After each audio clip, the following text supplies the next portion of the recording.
want to hear some of your predictions moving into the next year of the biggest cyber risks and what we should really be looking out for, if it's international ransomware gangs, if it's the geopolitical fallback of the Russia-Ukraine war and its impact on cyber, if it's something more tangible that people need to be thinking to be addressing.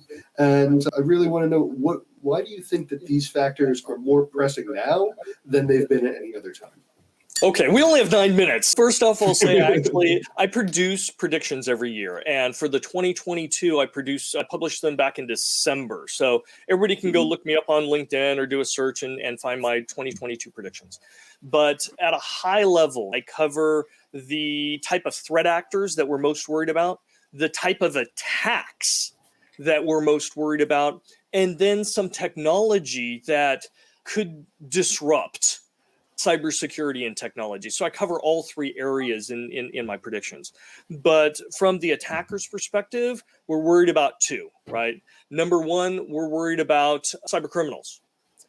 We have been funding them. Unfortunately, they've been gaining tremendous amount of money and they treat it like a business. They're going to reinvest a whole bunch of that. They spend a lot of it off, but they actually reinvest in buying more 0 days and infrastructure and tools and discovery vulnerabilities and all those kinds of things. So we're worried about the rise of cybercrime, and it's going to be painful. And part of that is because we are continually to move into more dependent on new technologies. The more dependent we are, the more it can be used as leverage against us. So it gives an advantage to the cyber criminal. So that's number one. The other threat archetype that we're worried about was nation states.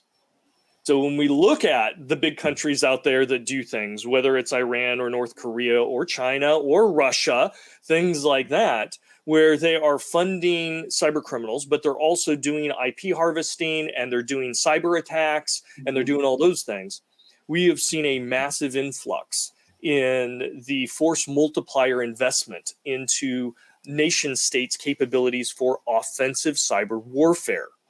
And we knew this was coming to a head. And we saw all the indicators. We saw different areas of the economy and so forth be compromised, but not necessarily damaged. Nation states coming in and basically putting in a few back doors and just quietly sitting there. That's staging. That's putting resources out there waiting for, a call to arms. But we're worried about that.